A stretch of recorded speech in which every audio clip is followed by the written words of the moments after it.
Pak D. Bauer alias Mak Lolot. Ya. Apa saja kesibukannya sekarang? Sekarang kesibukannya lagi mempersiapkan album. Album terbaru dari Lolot? Lolot. Ya. Kira-kira apa membuat Pak D. Bauer dan teman-teman sampai di umur seperti sekarang ini, mungkin sudah hampir 20 tahun ya Lolot ya? Ya. Hampir 20 tahun masih tetap aktif berkarya gitu? Begini, kita sudah terlanjur nyebur. Kalau nyebur udah nyemplung nih. Sepalang basah, ya saya beranggapan ini adalah sebuah pengabdian. Tugas saya sebagai seorang musisi, karena kita di sini sudah memilih jalan hidup seperti itu. Dan akan terus berlanjut. Dan akan terus berlanjut sampai akhir. Tapi kalau sekarang kan generasinya udah banyak berkembang ya dan berubah. Nah, posisi Lolot itu sekarang seperti apa gitu? Dalam arti kata kan, mungkin ada yang mengatakan, jangan-jangan penggemarnya ya seumuran mereka yang dulu, generasi sekarang kurang misalnya. Atau Lolot juga sudah mampu, selain penggemar yang lama, juga mampu menjangkau anak muda sekarang. Itu seperti apa? Kalau soal penggemar, kita sih nggak pernah mikirin sekali ya. Artinya setiap karya itu pasti adalah penggemarnya Penggemar masing-masing. Ya. Jadi setiap lagu tuh ada yang penggemarnya ini, ada yang anak kecil, ada yang dewasa, ada orang tua. Jadi yang penting di sini bagaimana kita tetap berkarya, memberikan yang terbaik kepada pendengar karya kita. Artinya Lolot meskipun dianggap sudah band dewasa, sudah band lawas atau apa, tetap percaya diri sampai sekarang untuk terhadap anak-anak sekarang juga gitu ya? Harus tetap percaya diri. Nah kalau Lolot sendiri menghadapi pendatang-pendatang baru seperti apa gitu? Kalau sekarang kan banyak, dengan mudah lagi bermunculan gitu, band-band baru, penyanyi baru itu seperti apa? Nah itulah sebenarnya yang harapkan. Ya. Karena dari awal yang bermusik ini kan saya merasa terpanggil untuk membuat suatu musik yang beraliran Bali rock alternatif. Dan di sini dari awal saya berharap, saya memberikan jenis musik seperti ini dengan banyak alternatif. Berharap biar generasi di masa-masa yang akan datang tetap yang menyusun yang namanya karakter. Terus dari asal-muasalnya mereka, seni dan budayanya juga tetap ada dalam karyanya mereka. Di sini salah satunya kalau saya kan bahasa Bali ini. Jadi yang lainnya terserah lah. Mau bikin musik apapun juga. Yang terpenting itu adalah karakter yang tetap harus dijaga gitu. Ya, itu nah, kalau ngomong soal karakter itu Pak De, kan orang mengatakan membuat karakter itu bukan hal yang mudah. Nah, kalau Lolot sendiri seperti apa dulu prosesnya sehingga menemukan bahwa sampai sekarang karakter itu masih tetap ada gitu. Prosesnya seperti apa dulu? Sebenarnya prosesnya kita tanpa kita sadari ya, dari awal kalau Tiang sendiri menyukai segala jenis musik. Ya, artinya beberapa tidak memikirkan ini genrenya pop rock, klasik rock, atau dangdut sekalipun, apapun jenis musik itu saya tetap dengerin dulu. Artinya tidak ada dalam diri saya itu, wah saya nggak suka musik ini, wah saya nggak suka musik dangdut, wah saya nggak suka musik Mandarin, saya nggak suka musik, nggak ada. Semua saya dengerin. Siapa tahu satu saat justru kepingin mainin itu gitu. Nah itu, jadi mungkin karena saya lebih banyak mendengarkan musik rock di sini, dari yang pernah memainkan lagu hardcore lah, death metal lah, punk rock lah, ya musik-musik indie-indie yang apa namanya, yang dulu yang pernah ada, dan sekarang pun ada beberapa juga yang masih eksis kan. Jadi di Lolot ini kita memperpadukan itu semua. Jadi dari personil aja juga stylenya beda-beda ya, latar belakangnya beda-beda juga. Ya. Yang beda-beda. Kalau Lanang itu misalnya kan reggae ya dulu ya. Terus kalau Doni lebih ke hard rock dia. Hard rock. Gitu kan. Tapi Doni juga main di ska juga ya dulu, Kroto Chip juga ya. Jadi mereka juga menggemari musik yang artinya banyak musik yang mereka tahu. Artinya gitu loh. karakter Lolot itu muncul bukan karena Debawa sendiri, tetapi perpaduan dari semua personil itu gitu. berarti ya? Iya, perpaduan dari Hmm. genre mereka. Nah, apa itu juga nggak yang menyebabkan akhirnya setelah era Lolot itu banyak band bermunculan, banyak penyanyi bermunculan, tapi tidak bisa bertahan? Apa karena tidak punya karakter itu barangkali? Mungkin kalau di sini saya lebih melihat dari proses. Iya. Artinya bukan karya itu yang utama, tapi selama kita berproses, kita membuat sebuah karya biar bisa diterima sama masyarakat itu kan butuh proses yang bukan hanya Bukan, uang atau betul. ya, tapi di sini pikiran, tenaga, terus juga bagaimana kita memperjuangkan sebuah karya Betul. dari yang awalnya cuma main Sekedar game main, aja, ya. sekedar main aja, dan kita berusaha mencari teman-teman yang cocok untuk membawakan jenis musik seperti apa yang kita inginkan. Terus habis itu latihan segala macam, terus nyari produser atau apa gitu. Jadi proses itu yang membuat kita tuh matang gitu. Dengan sendirinya ada kematangan gitu. Jadi mental kita di sana benar-benar dilatih. Artinya karakter itu terbentuknya tidak seketika ya, tapi Tidak seketika. berproses seperti itu. Iya. Mungkin apakah itu berarti Debawa mengatakan generasi sekarang cenderung melewati step itu nggak? Artinya bahwa mereka tidak banyak berproses, tapi sudah disediakan kesempatan atau teknologi yang memudahkan mereka, sehingga akhirnya mereka kurang ada effort atau upaya untuk berjuang itu nggak? Kalau zaman sekarang kan lebih gampang ya. Ya. Lebih dari peralatan musik pun sekarang gampang sekali didapat ya. Dulu kan kita mau latihan aja harus minjem dulu gitu. Betul. Dan sebenarnya kalau sekarang kan lebih mudah untuk mereka berkarya. Cuman yang saya lihat di sini mungkin dari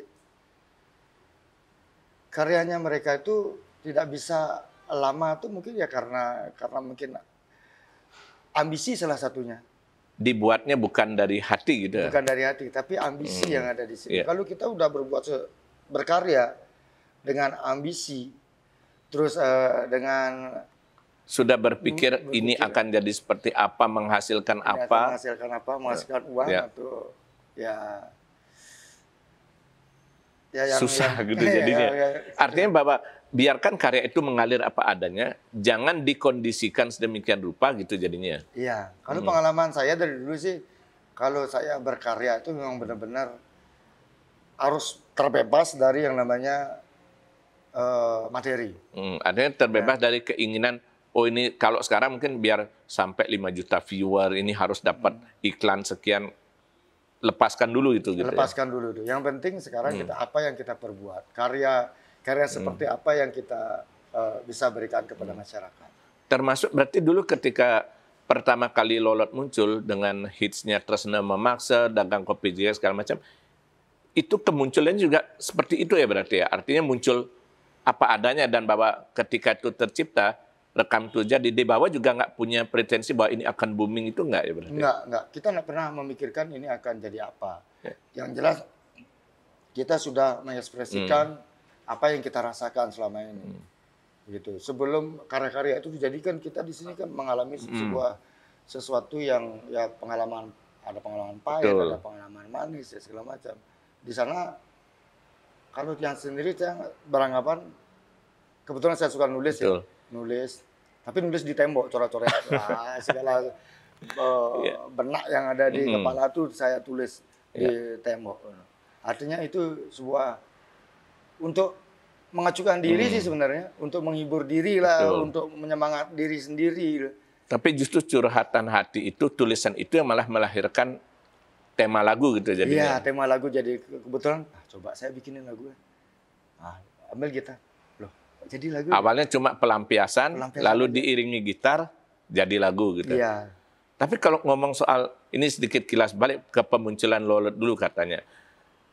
Konon katanya sebelum Tresna Memaksa itu booming, justru sempat ditolak oleh salah satu label rekaman besar di Bali ya. Kita sebut aja Aneka Record itu.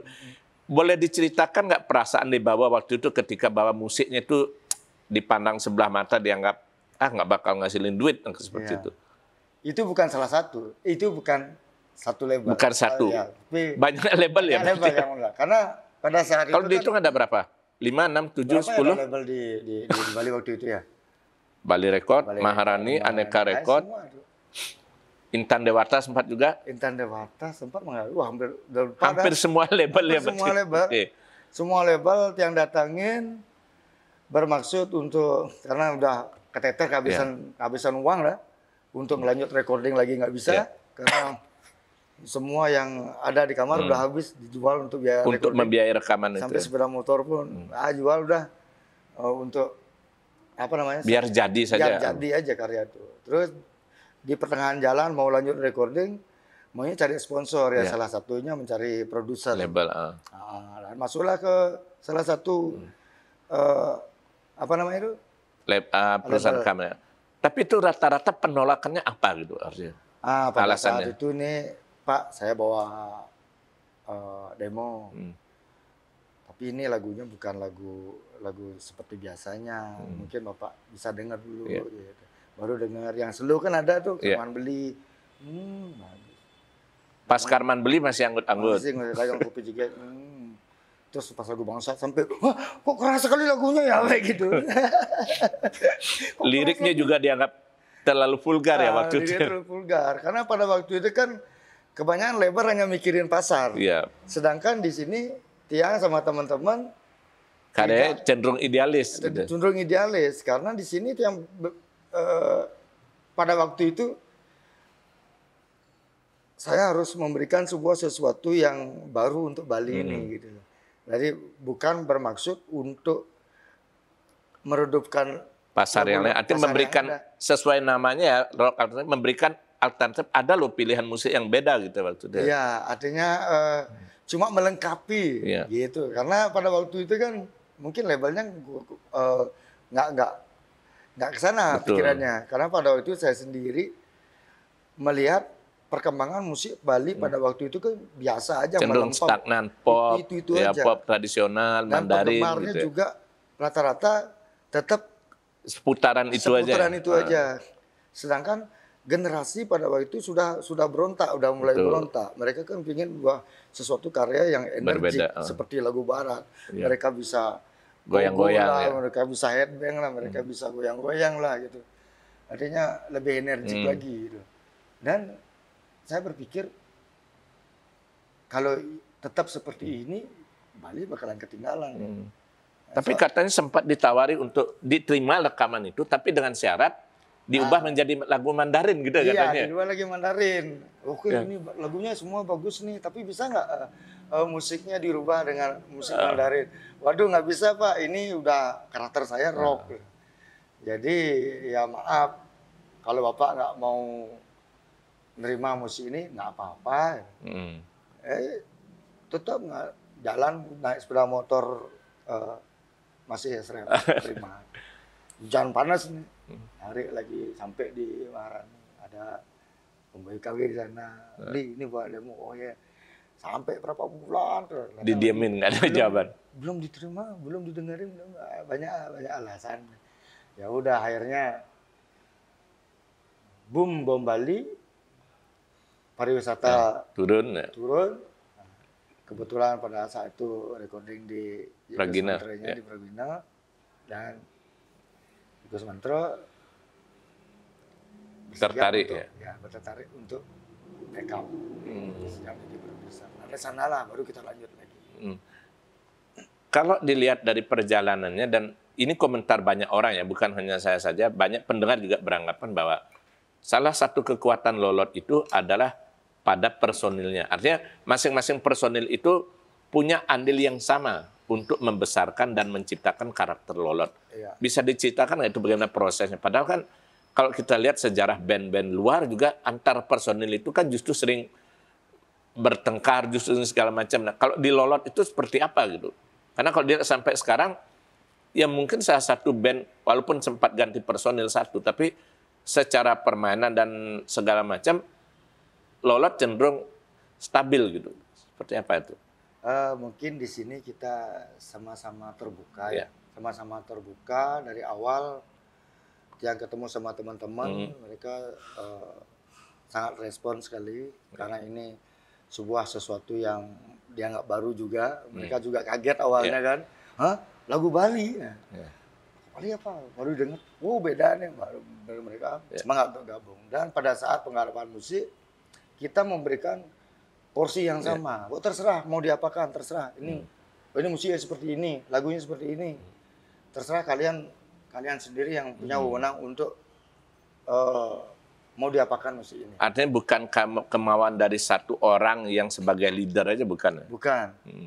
Di sini nggak ada leader, nggak ada leader. Yang dulu cuma mengenalkan ini musik saya dan ini liriknya. Penulis liriknya dah awalnya dulu EKYN. Betul. Ya, album yang pertama, kedua masih ada di sana juga. Nama grupnya Lolot, hanya gitu aja. Awalnya Made Bawo pada saat masuk recording. Dulu, awalnya sempat mau pakai nama Made Bawo. Lanang akhirnya wah nggak kurang catchy nih, lo pakai Lolot aja gitu dia. Oh, iya dah terserah. Artinya saya kan tetap menerima masukannya mereka. Betul. Jadi kita terbuka di sini. Kalau itu dianggap memang baiknya seperti itu, ya udah itu aja. Dan ternyata gitu. Jadi gitu ya. Ternyata jadi. Nah, kalau ngomongin soal Lolot itu sih, nama Lolot itu katanya punya sejarah tersendiri gitu, panggilan Debawa dari lingkungan sekitar tinggal dulu waktu remaja. Itu gimana munculnya Lolot yang kalau dibalik itu tolol kan, itu seperti apa tuh ceritanya? Saya sendiri juga sebenarnya terus terang nih nggak tahu siapa yang pertama kali menyebut nama Lolot. Tiba-tiba kita masuk dalam kategori nama Lolot gitu. Soalnya nama Lolot tuh di Panjernya ada 5 yang namanya Lolot. Bukan hanya Debawa? Bukan cuma saya. Ini kayaknya satu saat perlu ya dikumpulkan ke 5 Lolot itu ya. Mungkin 5 Lolot dengan 5 profesi yang berbeda. Profesi yang berbeda. Wah. Ada yang jadi pemangku, ada yang dagang bangunan, ada yang tukang sablon, ada yang jadi satpam. Dan ada yang jadi penyanyi. Jadi kita semua dulu mungkin yang dikasih nama ini anak-anak yang bandel. Kelimanya ini anak yang bandel gitu yang bandel ya. Mungkin ya susah dikasih tahu, selalu pingin kebebasan. Itu bisa diceritakan nggak masalah ketololan, kebandelan yang pernah Debawa buat sehingga sampai dijuluki seperti itu? Dan yang pernah saya baca juga, itu pernah saya dengar juga itu, katanya dalam tanda kutip sempat udah seperti anak buangan kan, udah nggak dihiraukan lah gitu. Ya. Itu gimana itu ceritanya? Saya dari SD sudah sebenarnya jiwa udah sangat labil sekali. Ya.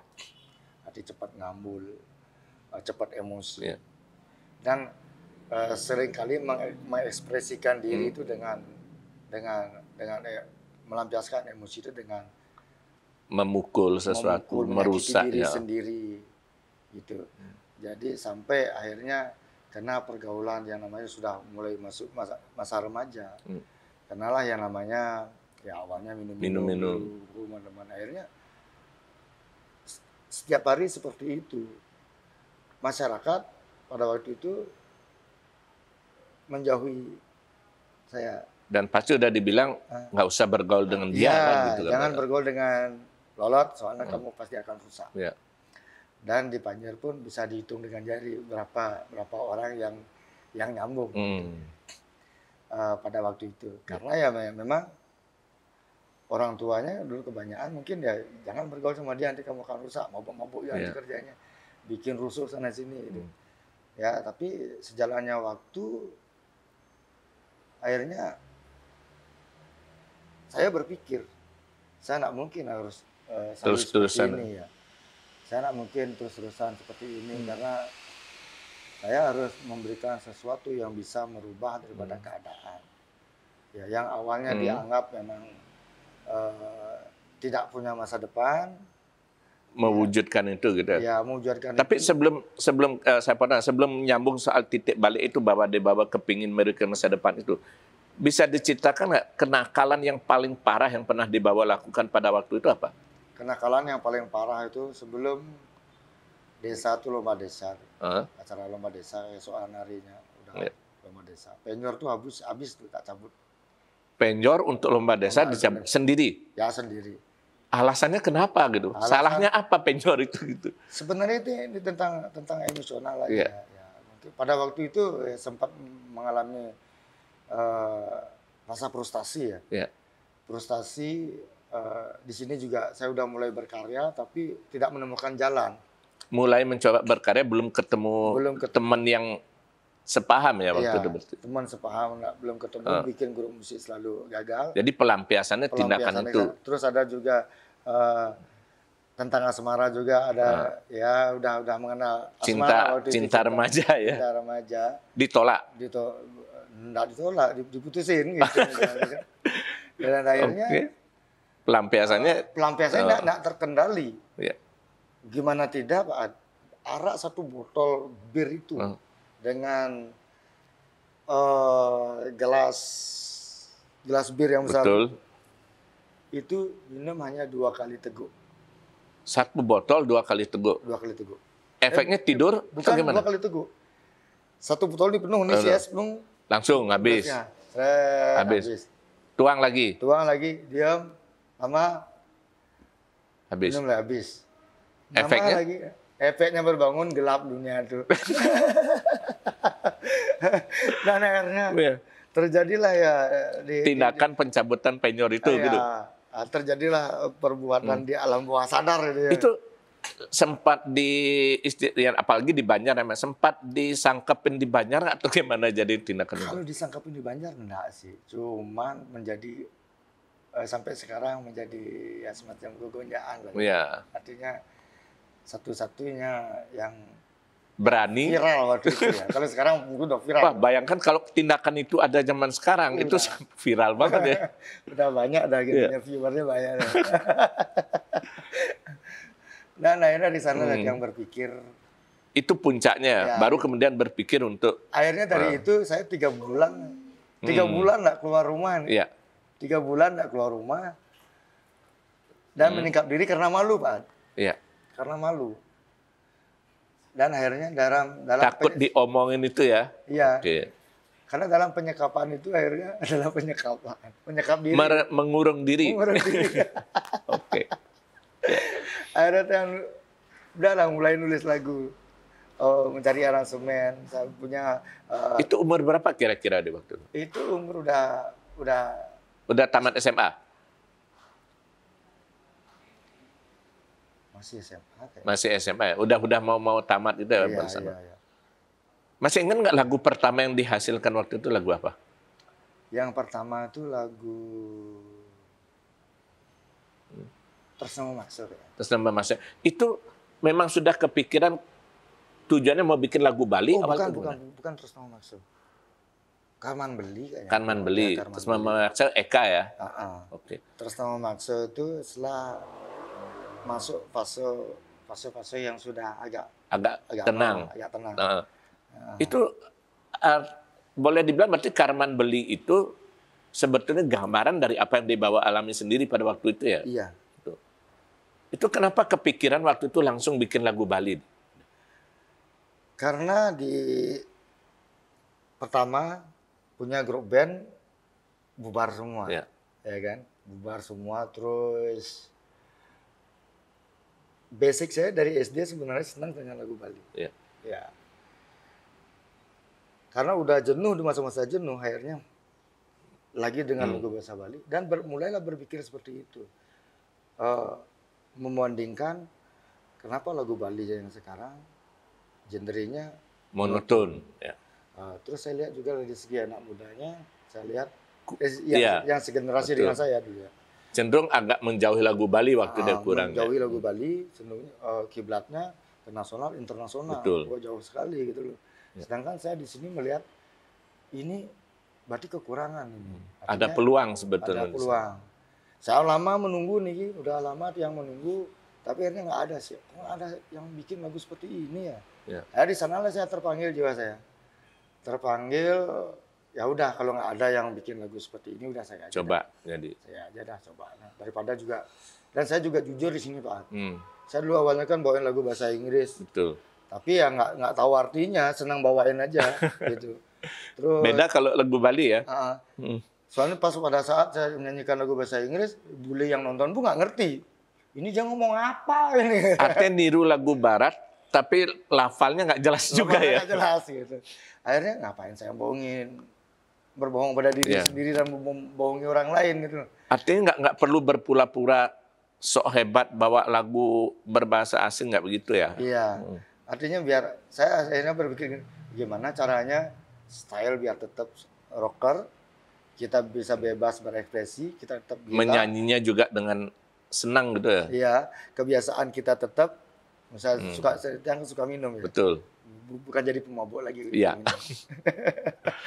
Gimana caranya semua itu biar tetap bisa jalan. Iya. Karakter kita tuh tidak berubah sama sekali. Iya. Tapi membawakan musik Berbahasa Bali. berbahasa Bali. Jalan satu-satunya ya itu yang bikin lagu rock alternatif akhirnya. Jadi kan karakter tetap.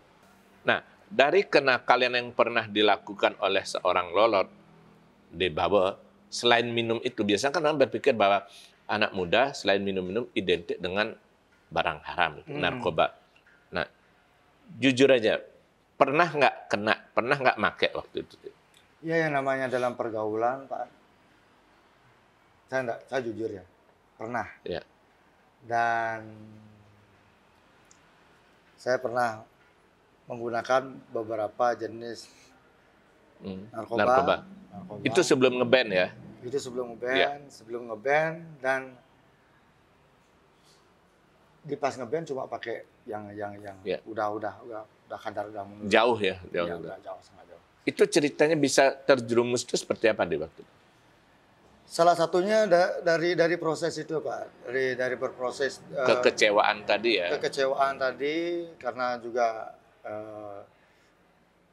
kurangnya perhatian ya mungkin ya, mencari perhatian di luar. Betul. Terus akhirnya Ada yang menawari? Ya, ada yang menawari karena udah terlanjur bergaul, yang suka bergaul. Jadi setiap pergaulan tuh apa sih yang ada? Oh, kita dikasih, ya udah kita pakai aja. Tapi itu yang bukan pecandu, Pak. Pernah make tapi bukan pecandu gitu? Bukan pecandu. Artinya saya jual pun pernah, tapi untuk pakai sendiri. Iya. Saya bagi punya saya jual biar kita Putar lagi gitu? putar lagi, biar kita bisa pakai, biar bisa beli lagi kan gitu. Iya. Dulu. Tapi itu nggak khawatir waktu itu misalnya, aduh nanti ketahuan, nanti ketangkep, pernah nggak ada perasaan? Pasti pernah. Akhirnya karena sering saya akhirnya kebanyakan make, terjadilah paranoid, Pak. Ya. Paranoid, saya berpikir saya akan ketangkep lah. Terus Nggak berani keluar? nggak berani keluar, rasa ketakutan entah di mana datangnya, takut sangat. Sering kali akhirnya seperti itu, mengalami rasa ketakutan. Dan ini udah nggak asik lagi, ini udah menyiksa diri. Itu berapa lama kira-kira? Sampai bertahun-tahun atau sebulan, 2 bulan gitu? Parnonya nih, Iya, itu lama, Pak. lama. Lama. Sampai 1 tahun itu. Sampai 1 tahun mengalami hal seperti itu. Setiap menggunakan itu selalu paranoid. Ya udah. Artinya bukannya justru membantu menenangkan, tapi malah bikin ketakutan jadinya gitu. Iya. Mungkin karena apa ya? Mungkin karena pikiran mumet. Terus kita menggunakan hal seperti itu. Tambah mumet lagi. Bukannya akan memberikan sebuah jalan Ketenangan, keluar ya. untuk masalah kita. Tapi malah itu yang menggerogoti diri kita. Akhirnya yang memutuskan untuk berhenti. Katanya orang mengatakan nggak gampang gitu. Kalau sudah sekali nyoba susah katanya. Itu prosesnya seperti apa? Itu kembali pada diri kita sendiri. Dengan cara awalnya kita jauhi dulu Pergaulan itu. lingkungan itu. Ya, pergaulan itu kita jauhi dulu. Kita cari pengganti biar tidak merasakan keinginan atau biar nggak kesana aja. Apanya? Ibaratnya kalau biasa ngopi ganti teh dulu gitu ya. Ganti teh dulu, beralih ke minuman, dulu, arak, tua, biar apa segala macam. Dan akhirnya cari pergaulan baru. Kita cari suasana yang bisa membuat diri kita rileks di sana. Nah, gitu. Dan lama tahun akhirnya dia melupakan tuh. Udah artinya sekarang pun udah nggak mengalami parno lagi ya? Sudah tidak Udah mengalami jauh parno. ya? Karena pada saat itu Tiang juga imbangi dengan berspiritual, Pak. Iya. Jadi Tiang ya dengan cara sembahyang. Itu kalau boleh tahu itu dapat duitnya dari mana? Kan nggak murah waktu itu. Apalagi kan waktu itu masih remaja, belum berkarya, belum ngeband, belum menghasilkan uang. Ya, kebetulan memang ibu Tiang pedagang, Pak. Ya. Dan uangnya banyak di lemari. Ambil satu lembar tuh nggak tahu dia. Di kantong baju, di kantong celana, Bapak Tiang banyak punya uang gitu. Cuman, ya Tiang jujur aja. Karena rasa keinginan kita ingin fly, Betul. kita nggak berpikir lagi. Ini ya mungkin kalau bisa dibilang jahat yang berpikir, saya anaknya, siapa lagi dikasih uang? Saya juga berhak Ambil satu. Itu ibu tahu sendiri atau dibawa yang akhirnya ngaku kepada ibu? Akhirnya saya ngaku. Setelah Tiang habis make, habis apa namanya, saat Tiang beralih ke minum, Tiang ngaku, Tiang bilang, Tiang minta maaf sama orang tua, Tiang minta maaf karena saya udah sempat make, yang make ganja, sabu-sabu, apa ada segala macam. Tanggapan orang tua waktu itu? Yang satu aja nggak kena ini. Ya, Pak. Suntik ya. Untungnya nggak kena itu. Itu yang berat ya. Itu yang sangat berat. Dan saya juga lihat pada waktu itu teman-teman banyak yang OD. Iya. Ya banyak. Itu yang dan untungnya dibawa nggak sampai gitu ya. Nggak sampai ke sana. Respon orang tua gimana ketika dibawa ngaku? Ya, langsung dicoret dari kakak? Enggak ya? Ya. Kan cari suasana yang bagus lah. Iya. Dan akhirnya mereka pun bisa memaklumi gitu artinya. Memaklumi. Karena mereka juga pasti udah nggak tahu lah. Dulunya kok anak saya lebih condong di kamar. Pasti ada sesuatu gitu ya. Kadang-kadang mereka kumpul di kamar kok nggak keluar-keluar dari pagi sampai malam lah gitu kan. Kalau boleh nitip sedikit pesan gitu kepada, ini bukan menggurui ya, tapi barangkali belajar dari pengalaman Debawa, apa pesan Debawa untuk generasi sekarang terkait dengan benda itu gitu deh? Kalau saya bisa minta lebih baik jangan dengan cara seperti itu. Kita harus bisa menerima kenyataan. Artinya segala permasalahan yang kita alami dengan kita terbuka, dengan kita komunikasi dengan teman, dengan saudara, itu justru akan lebih baik daripada kita memutuskan sendiri hidup kita. Dengan jalan pintas seperti itu. Mungkin malah akan lebih berat. Yang berat itu adalah kita semua jadinya.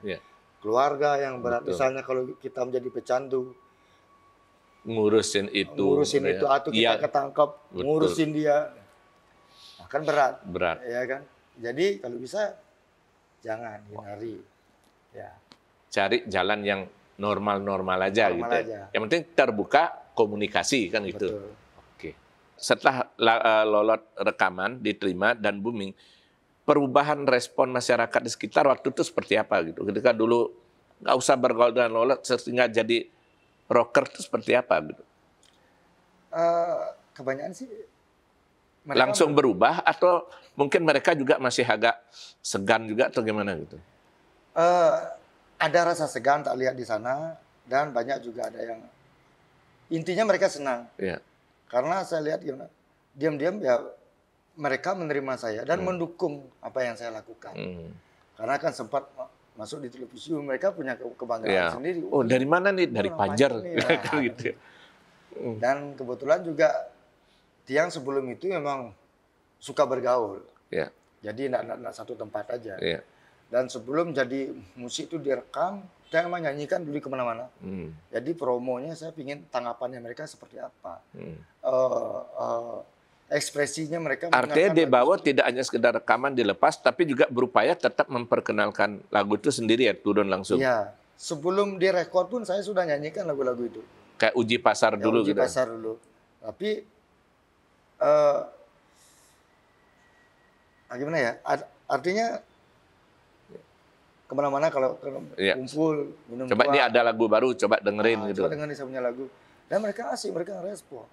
dari sanalah saya mendapatkan sebuah suatu energi bahwa saya ini harus Itu saya artinya jadiin. bahwa kalau lagu Lolot itu cepat diterima, mudah diterima, karena sebelumnya memang udah artinya memang dibawa bukannya menyesuaikan ya, tapi artinya bahwa dibawa mencoba merespon keinginan pendengar gitu Iya, berarti ya. betul. Nah, kalau ngomongin soal Lolot, popularitas segala macam, sampai saat ini kan Lolot dikatakan sebagai pionir Bali rock alternatif dan bahkan sempat tercatat sebagai ya mungkin satu-satunya band rock lagu Bali yang jumlah albumnya mencapai rekaman yang fantastis ya pada waktu itu, rekaman kaset. Iya. Bahkan sampai masuk SCTV Music Award. Orang kemudian jadi berpikir, rekaman laris, milahan pentas banyak, duitnya banyak dong, kaya dong. Dan orang berpikir gitu, gimana cara menurut dibawa pada waktu itu? Orang kan pasti berpikir, hampir seminggu tuh full pentasnya. Sugih jadi kan gitu, gimana itu deh? Ya pasti banyak lah beranggapan Iya. seperti itu ya. Cuma memang waktu itu kan masih muda. Iya. Ya, artinya belum punya rasa tanggung jawab yang banyak lah. Artinya nggak seperti sekarang ini. Iya. Jadi semua keinginan apapun harus Pingin apa penuhi, pingin apa penuhi gitu ya. ya. Seperti itu. Jadi kebanyakan juga hasilnya itu nggak begitu kelihatan. Jadi ya satu-satunya yang kelihatan hanya alat-alat musik aja, Studio gitu. gitar gitu misalnya kan pada waktu itu. Terus lebih condong ke sosial aja, traktir teman gitu kemana main. Saking baresnya gitu ya. Tapi artinya dibawa nggak menyesal ya, artinya bahwa coba kalau dulu misalnya bisa berhemat segala macam, mestinya sekarang bisa bebek nggak sampai sebegitu ya. Iya, nggak ada penyesalan Pak. Soalnya gimana ya, itu adalah sesuatu yang harus saya bayar. Iya. Ya, artinya selama ini kan sebelum itu kita hidup dalam Masyarakat. ya ketertekanan, anggaplah keterpurukan. Betul. Sekarang kita dikasih hasil. Kembalikan ke teman-teman juga, Kita itu kembalikan teman juga. Kita harus menghibur diri juga. Jadinya kita nggak boleh dipaksa bekerja aja gitu ya modelnya. Artinya ini sebagai motivasi aja terus. Motivasi. Gimana? Kalau ini udah diterima, saya harus bertanggung jawab dengan karya saya untuk kedepannya seperti itu. Nah, ada satu ciri khas dari Debawa terutama yang di Lolot itu yang, mohon maaf ini sebelumnya kan orang mengatakan bahwa kalau Debawa sebelum main, terutama dulu ya, kalau sekarang mungkin sudah jauh berubah. Sebelum main itu pasti identik dengan minuman keras. Nah itu seperti apa deh? Ya mungkin minuman itu sudah menjadi teman ya, sudah menjadi sahabat bagi saya. Artinya selama saya dari dulu minum dan sampai sekarang pun masih seperti ini dan tetap memang akrab dengan minuman arak terutama ya. Yeah. Tapi lebih condong ke tradisional. Betul. Gitu ya. Saya merasa nggak apa-apa kalau saya minum karena itu adalah spiritnya di sana. Jadi kalau saya minum mereka tuh menerima saya dan justru kalau saya nggak minum mereka tuh kecewa. Pergaulan itu jadinya. Ya kecewa karena melihat ekspresinya. Biar dikira buat ada artis gaya ajak minum singnya itu nanti ya. Karena minum itu kan juga bahasa ya. Betul. Secara bahasa dari kontaknya kita kalau kita udah minum bareng, duduk bareng, kan jadinya nggak ada kesan. Betul, jarak itu ya. Jarak nggak ada. Tapi itu sering ya berarti dulu ketika pentas kemana tuh karena ke belakang panggung didadakan penggemar dikasih oleh-oleh arak segala macam itu sering ya betul. Sering. Ajak minum bareng sering. Nah itu efeknya mungkin sekali dua kali pernah nggak berpengaruh kepada performa di atas panggung gitu deh? Ya pernah. Nah, itu tergantung sih kembali pada apa yang kita rasakan, emosi apa yang kita rasakan pada saat itu. Ya kita yang namanya manusia kan semuanya tidak luput dari yang namanya permasalahan kan gitu. Jadi kalau pada saat minum berlebihan kita ingat pada suatu masalah. Nah di sini bisa lose control jadinya kan. Nah muncullah terjadilah untuk kadang-kadang pingin nendang cepat marah, emosi tendang sound system atau membanting gitu. Kalau dihitung-hitung itu cukup sering atau hanya 1-2 kali aja kejadian seperti itu deh? Kalau awal-awalnya aja, karena kan ya maklum lah belum bisa untuk Betul. mengendalikan Beda dong, emosi. sekarang kan udah lebih dewasa kan gitu ya. Mm. Ya dulu nggak bisa mengendalikan emosi. Ya tapi saya pikir Itu proses ya yang hal yang wajar, karena rocker di dunia itu kebanyakan memang ya seperti Cobain, dekat gitu ya. Nirvana, dekat dengan hal-hal seperti itu. Tapi bagaimana kemudian Debawa bisa mengendalikan, mengontrol itu caranya seperti apa gitu? Mungkin ada nggak Bapak, bukan tips ya, tapi semacam kiat bagi Debawa, minum itu oke, tapi biar pentasnya juga aman segala macam, ada nggak ketentuan-ketentuan yang dibawa, saya boleh begini, tapi saya nggak boleh begini itu misalnya, ada nggak? Iya. Misalnya gimana? Kita harus kalau saya sih kita bentengi dulu diri kita dengan Ya, sebelum minum makan. ya, Sebelum pentas cukup setengah aja, dan setengahnya di panggung aja. ya, Jadi nggak terasa nanti habis manggung kita udah naik udah naik lagi. di panggung itu udah lumayan nyaman, udah apa namanya, kita bisa mengekspresikan diri kita semaksimal mungkin. Terus ada bentuk emosi kejujuran yang kita tampilkan di sana. Nah, itu lebih terbuka kita jadinya. Nah, habis itu ya sudah, kita nggak minum lagi. Artinya terkontrol gitu. Terkontrol. Pernah nggak pentas di mana sama sekali tanpa minum? Pernah. Pernah. Bedanya di mana dia? Bedanya Yang dia bawa rasakan terasa itu. ada yang kurang. Kaku. Ya, tentunya yang nonton juga merasakan hal yang sama. Auranya beda ya. Beda. Tapi ada yang berubah yang mendasar di bawah. Ketika di bawah dulu Lolot, sebelum sempat fase vakum, itu di bawah tuh jarang ngomong di panggung. Lebih sering menyerahkan misalnya kepada Lanang atau yang lain. Sekarang di bawah sudah lebih lancar berbicara, banyak bercerita. Nah itu gimana perubahan itu deh? Kenapa dulu artinya susah aja ngomong dikit-dikit, dah Lanang aja ngomong. Karena tidak percaya diri, itu kenapa deh? Kita ngopi dulu. Boleh, silakan. Yuk. Ini kopi dulu ya, nggak ada arak ya. Sementara arak. Itu gimana di ceritanya? Itu tanpa Tiang sadari juga, Pak. Artinya Tiang juga merasa dari dulu itu menjadi orang yang sangat pendiam. Betul. Karena memang awalnya dulu Tiang memang pendiam dan selalu menyendiri. Ya, Tiang awalnya penyendiri dan akhirnya terbawa. Tapi memilih, Tiang punya cita-cita, Tiang punya angan-angan, dan Tiang punya harapan. Saya belum percaya diri untuk bisa bicara banyak. Betul. Karena selama ini Tiang udah berbicara banyak lewat lagu. Ya. Karena saya pikirkan pada waktu saya sudah berbicara banyak di lirik. Jadi lagu. kalau mau tahu kata hati pikirannya, dengerin lagunya Dengerin gitu lagu. aja cukup. Itulah yang ingin saya sampaikan. Ya. Itulah yang ingin katakan sama orang.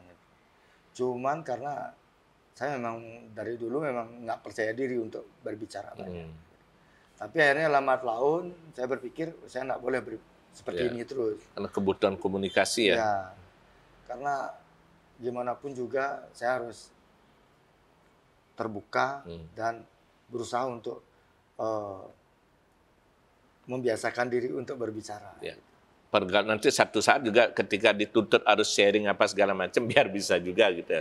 Iya Pak. Nah, kalau kita lihat proses perjalanan Lolot di bawah itu kan sangat boleh dibilang menarik dari awal, dari bukan siapa-siapa, from zero to hero, dari orang nggak dianggap, naik, kemudian jadi Lolot, terus sempat kemudian vakum. Nah, ketika vakum itu, banyak omongan gitu. Salah satunya ada mengatakan, peragat bener Lolot nih, habis dah gitu. Nah, ketika itu sebetulnya apa yang terjadi pada Lolot gitu loh. Artinya terjadi maksud saya, benar nggak pada waktu itu bahwa dibawa kehilangan percaya diri, atau jangan-jangan malah sedang menyusun strategi untuk naik lagi? Sebenarnya mungkin ketika masa vakum itu ya. Lebih ke jenuh ya. Ya. Lebih memasuki ke titik jenuh. Ya. Nah, ke titik jenuh, kalau udah jenuh kan tidak bisa dipaksakan. Ya. Jadi dengan spontan aja yang mau break dulu sebentar. Istilahnya break yang nggak kata kita vakum bubar nggak ada sebenarnya. Nggak ada, Ya. kata bubar tuh nggak ada. Saya cuma pingin break, tapi nggak tahu entah dengan berapa lama waktunya. Yang jelas saya pingin break, pada waktu itu baru-baru nikah. Ya. Mungkin saya pingin pada waktu itu dengan berkonsentrasi untuk keluarga. Ya. Jadi kalau ya lumayan juga pada waktu itu Pak, panggungnya Ya padat waktu itu kan padat ya. sekali kan. Capek juga gitu Capek ya. ya. Dan akhirnya Tiang memutuskan daripada saya akan menyiksa diri gitu. Iya. Dan akhirnya enggak ada kesempatan untuk Keluarga.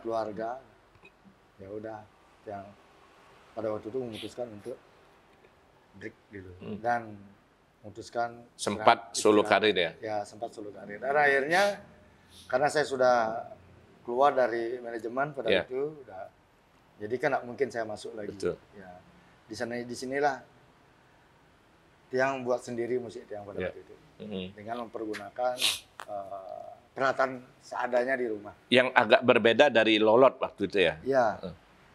Nah yang ketika titik bangkitnya Lolot yang seperti tadi ya, orang udah pesimis nih Lolot bakalnya, tapi ternyata ketika Lolot gabung lagi dengan masuknya Hendra sebagai drummer, itu di luar dugaan juga sambutannya luar biasa gitu. Iya. Nah, yang membuat semangat di bawah dan kawan-kawan begitu besar pada waktu itu dorongan dari mana gitu deh? Bahwa ini kita masih bisa loh, Iya. kita masih akan bangkit loh. Sebenarnya waktu itu jujur, saya juga pingin balik. Pingin balik. Nah kebetulan juga yang pada waktu itu Lanang juga tersempat sama ayo kita balik.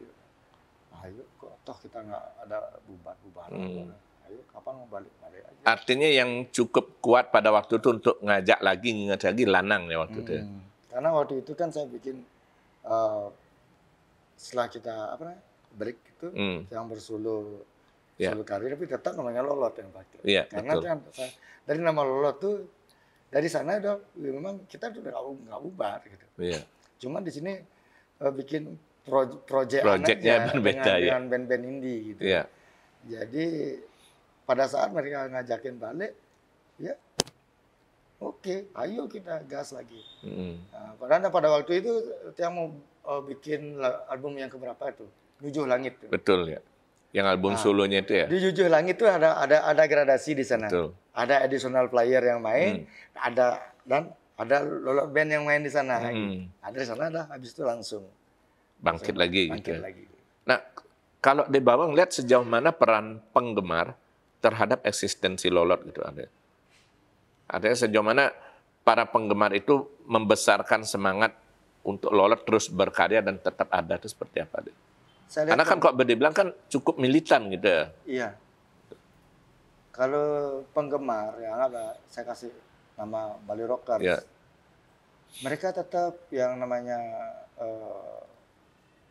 nge-push Bang Bangun Lama. Terus dari sana saya yang melihat mereka masih setia. Mereka masih tetap berharap untuk Lolot ini selalu tetap berkarya. Tetap membuat sesuatu yang baru lah. Mereka tetap menunggu. Selalu menunggu sebetulnya. Tetap menunggu. Kemarin waktu bikin vlog itu mereka luar biasa gininya.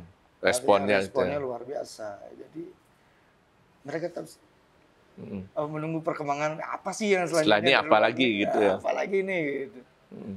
Nah, kalau kebetulan kan juga di bawah sendiri ketika album solo ya, itu kan sempat juga duet dengan istri. Iya. Nah, itu sempat nggak terpikir untuk di album Lolotnya juga diduetkan gitu nggak?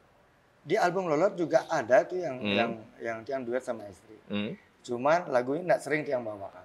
Arti jarang lagi. Ya. Ya. Itu sering jarang dibawakan apa karena mohon maaf ini kalau duet Tiari itu udah identik dengan Kiss gitu misalnya. Seperti itu atau kenapa? Nggak sih seperti itu. Artinya Tiang di sini ingin menunjukkan juga saya bersama istri dari dulu baik-baik aja kok. Ya, gitu. Kan sempat ada isu ya di luar. Isu biasalah. Nah, akhirnya ya Tiang bikin lagu duet dengan konsep yang memang benar-benar berbeda.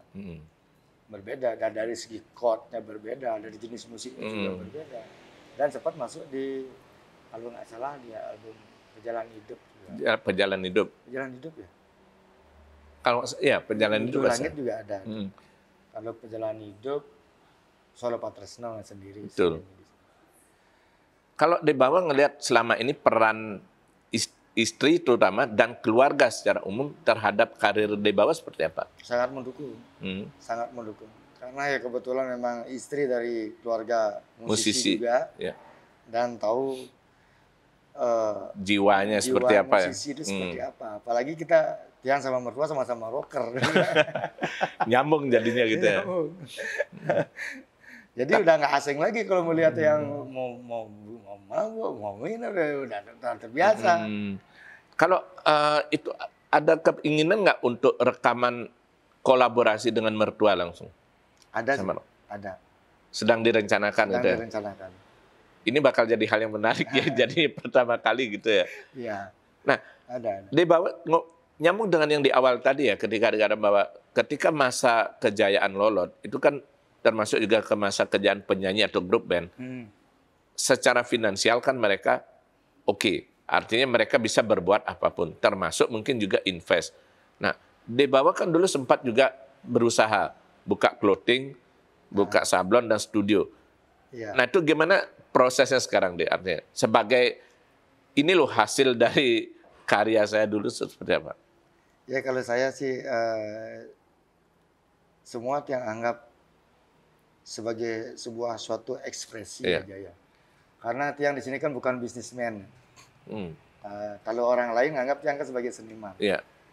Jadi semua termasuk distro itu bagian dari ekspresi Tiang aja. Berarti di bawah tidak menganggap bahwa oh saya bisnis loh, nggak begitu ya? Enggak.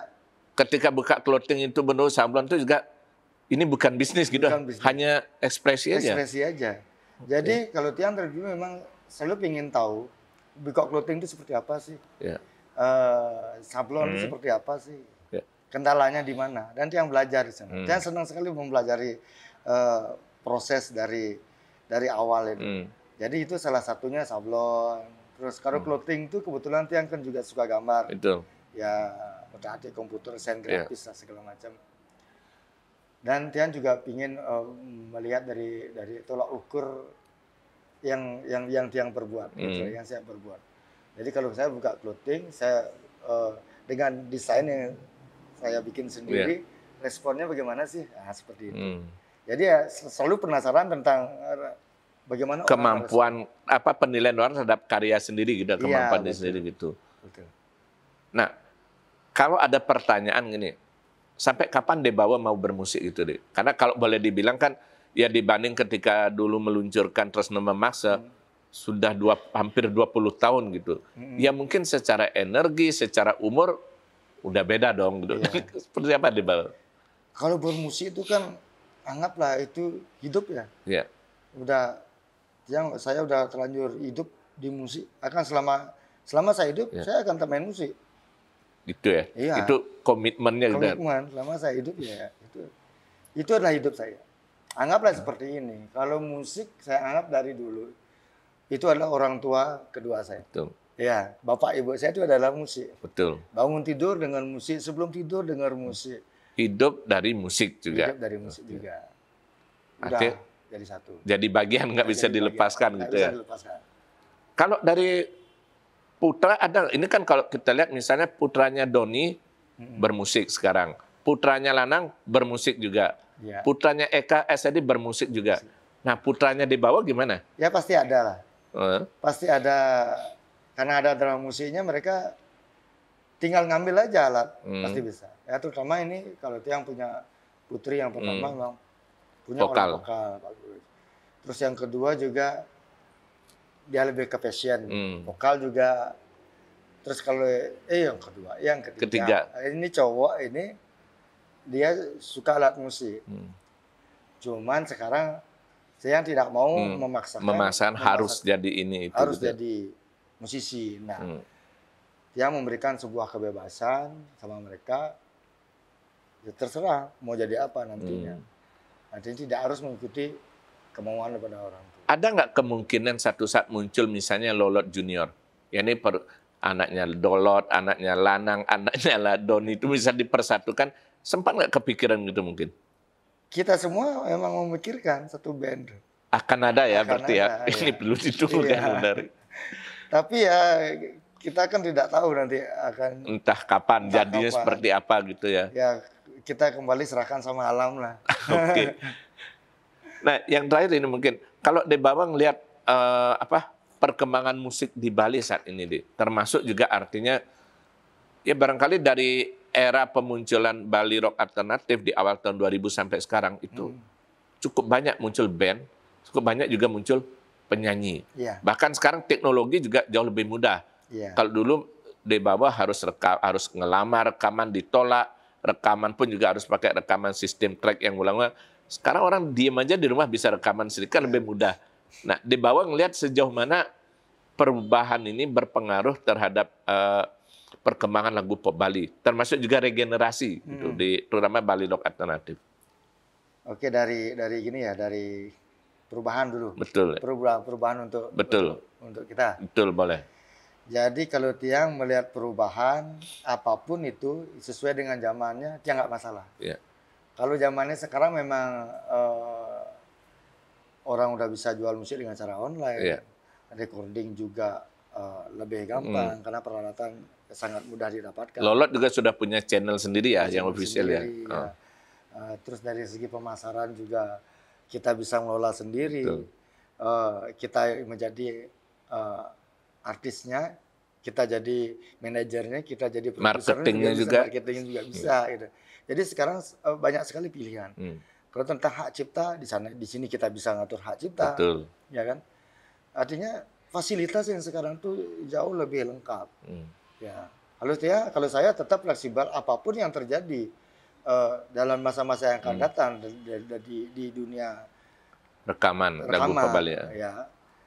Kita harus menerima. Kita nggak boleh menyalahkan. Jangan terlalu anti dan menyalahkan perubahan gitu ya. Kita harus tetap mengikuti perubahan. Karena hanya perubahan yang abadi, Pak. Betul. Ya kan. Jadi kalau menurut yang ya tetaplah berkarya, tapi tetaplah kita mengutamakan hati untuk berkarya. Jangan berpikir uang dulu, jangan berpikir viewer atau segala macam. Ya, kalau ingin mencari pengakuan, bersungguh-sungguhlah berkarya di sini. Berarti startnya dari kesungguhan hati gitu ya, Iya. bukan malah orientasi bisnisnya dulu gitu ya. Ya, karena karya itu kan gimana ya? Kalau istilah Balinya agak tengah. Iya. Kalau kita bikin karya itu terlalu banyak instrumen segala macam, kita Sing kira metaksu masuk, jadinya. ternyata nggak masuk. Sing Nggak ada metaksu gitu. taksunya. Ya benar. Tapi terkadang kita bikin karya yang sederhana aja, tanpa direkod pakai rekod seperti masuk dapur rekaman pun udah asli, udah Sekedar bagus aja. audionya, sekedar pakai HP pun Orang bisa ngikuti itu ya. bisa ikuti. Betul. Ya. Itu kita tidak bisa prediksi, Pak. Menurut saya seperti itu. Nah, kalau yang hubungannya dengan generasi sekarang seperti apa gitu, musisi-musisi yang muncul belakang? Yang sekarang mereka lebih leluasa sebenarnya, lebih leluasa. Cuman terkadang ada juga yang nanya, gimana caranya, Pak? Kok masih nanya? Sebenarnya udah kalian bikin video klip pakai HP aja, pakai apapun, audionya nggak begitu penting sekarang. Yang terpenting kan adalah materi. Betul. Ya kan? Terus sekarang udah dikasih fasilitas YouTube untuk promosi, pemasaran. Gratis lagi kan, Gratis bahkan datangin lagi. duit kan gitu. Datangin duit. Lebih gampang, kok masih nanya kan gitu. Iya. Kadang-kadang dia ngomong sama mereka. Dia cukup kasih, kalian bikin aja video klip, tayang di YouTube, udah beres. Ngapain repot-repot? Kalau punya audio segala macam, kalian mau ikut platform saya juga bisa, kalau bikin juga bisa. Bisa. Gitu. Tapi yang saya lihat di sini kan yang penting materinya dulu. Itu terutama yang materi ya. Iya. Daripada rekaman mahal-mahal, studio yang bagus, materinya nggak bagus ya percuma juga gitu. Percuma. Soalnya kan kasihan sekali, Pak. Di sini kita soal waktu juga. Iya. Waktu dan tentang gininya, waktu dan apa namanya itu, Pak? Biaya. Tentang biaya. Terus Idenya itu ya. Idenya kita terus udah berangan-angan banyak. Iya. Tapi akhirnya terlalu digandoli banyak keinginan ya, pangke ini, pangke itu, biar itu. begini begitu. Akhirnya tidak menentu jadinya Pak. Jadinya, wah agak susah man. Jadi pengemasannya memang dibutuhkan apa ya, porsi yang tepat. Betul. Artinya intinya tetap berkaryalah dengan hati gitu dan yang tulus gitu ya. Iya. Ya, mudah-mudahan dengan cara seperti itu Debawa bukan hanya berkarya untuk Lolot, tapi juga selalu bisa menginspirasi musisi-musisi baru yang berikutnya gitu ya.